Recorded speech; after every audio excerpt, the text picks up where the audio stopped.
Summary of Quicksand by Nella Larsen. The main character of the story, Helga Crane, is sitting in her room at Naxos, a school in the South for young black girls where she teaches. Helga is a beautiful mixed-race woman who is 23 years old and has light skin. Earlier in the day, she didn't have a lunch break because everyone had to go to a lecture by a white preacher. Helga didn't like his lecture because he said that the black people at Naxos knew how to stay in their places and that if all black people behaved like that, there would be no race problems. In Naxos, Helga feels there is racism running through the system. For example, the head of women thinks bright colors are vulgar on dark skin, so black staff have to wear muted colors. Helga is upset and thinks she needs to quit her job. She wants to leave Naxos and her fiancé, James Vale, right away, even though it would be smart to wait out the school year.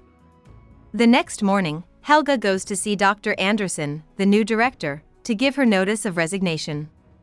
She is shocked by his sharp gray eyes and friendly personality, but she stays strong. Helga tells them she doesn't like Naxos. She is begged to stay by Dr. Anderson, who fiercely explains how they can fix things together. Helga is touched by what he says and almost changes her mind until he calls her a lady. Out of the blue, she says, "I'm not a lady." Her black father left her white immigrant mother. She storms out of the room and doesn't come back.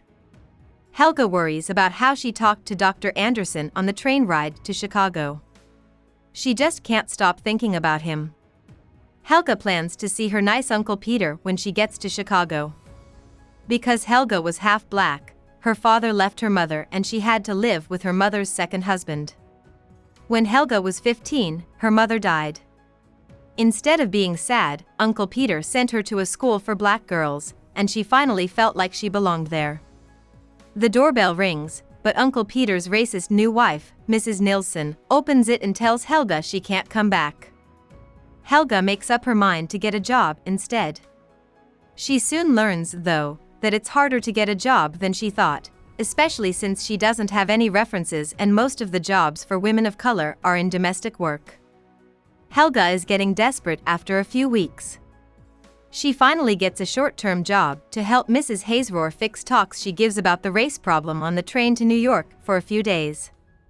When Mrs. Hazerohr hears about Helga's life, she feels sorry for her and invites her to stay with her in Harlem so she can help her find work.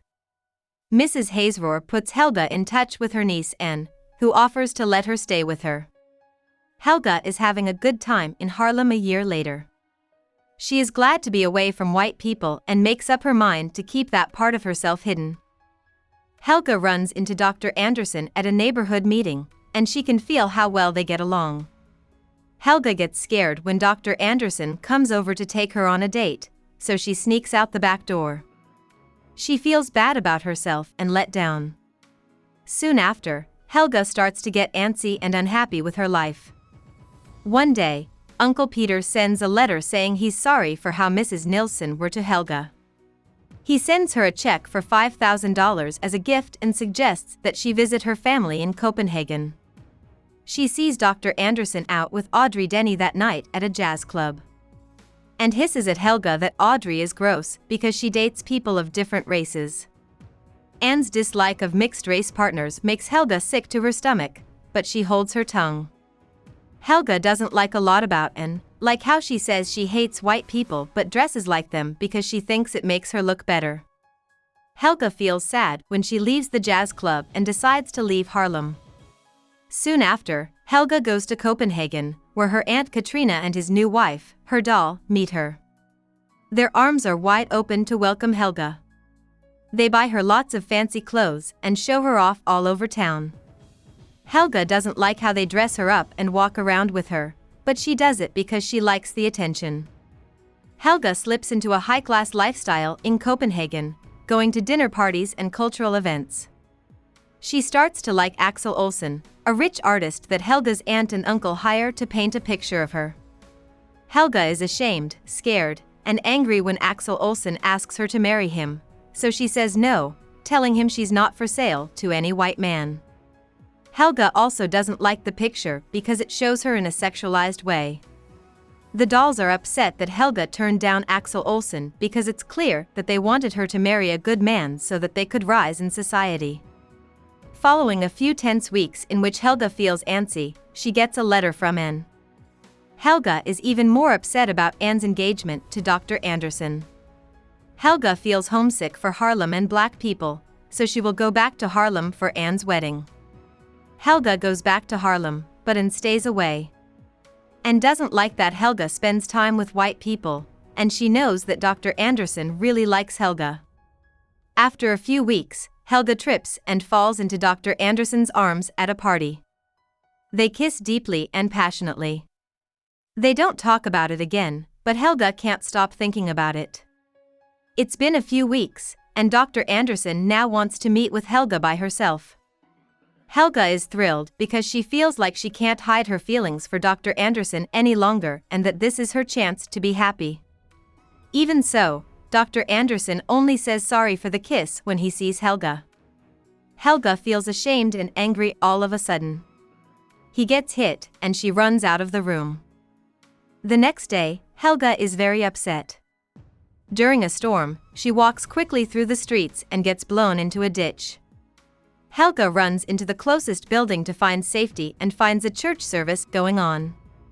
People in the audience rush to her side and try to save her soul as she passes out.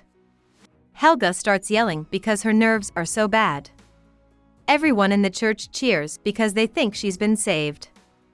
All of a sudden, she feels calm and serene. A radish yellow man named Reverend Mr. Pleasant Green takes Helga home, and she chooses on the spot to marry him, in part to get back at Dr. Anderson. Following her marriage to the Reverend, Helga moves to a poor Alabama town with her 3 young children. Helga is happy for a while, and her simple life feels rich because her faith shines on it. Even so, Helga has a hard time dealing with being poor and raising children, and her body gets weaker every day. People in the town tell Helga that God will repay her for her hard work in the next life. Helga gets a fever while giving birth to her 4th child that lasts for weeks. The death of her baby child makes her feel better in secret. She sees she was deeply in love with Dr. Anderson as pieces of her life flash before her eyes. Besides that, she knows she hates her husband and thinks he ruined her life. Helga loses faith and thinks that religion is just a way for poor and black people to hide how bad their lives are. Helga decides to get better and leave her bad life behind. But just as she feels better enough to get out of bed, she starts giving birth to her 5th kid. About the author. Nella Larsen was born in a poor area of Chicago to a father who was from the Danish West Indies and a white mother who was from Denmark. When Nella was very young, her father left the family and is thought to have died soon after. Nella's mother remarried Peter Larsen, who was also a Danish immigrant, and tried to move to a better-off area of Chicago. But because of Nella's race, the family was harassed, so they went back to the area where she was born. Larsen lived in both Denmark and the United States as a child. She went to Fisk College in the US, which is a historically black college, but she did not finish. Larsen then went to nursing school in New York in 1914. She worked first in Alabama and then in New York. She married a doctor called Elmer Imes and they moved to Harlem in the 1920s. Larsen started working as a librarian and writing while she was there. As Harlem's African American society grew, she became involved in the literary scene there. In the 1920s, Larsen wrote a few short stories in 2 books. Her first book, Quicksand, 1928, was based on events in her own life and got great reviews from critics. Larsen and Imes got a divorce in 1933, and Larsen went back to working as a nurse. She then stopped hanging out with writers in Harlem and moved to the Lower East Side. She died when she was 72 years old. Hope we summarized it fully and you liked it. Please hit the like button and subscribe to our channel so that we are motivated to create more videos.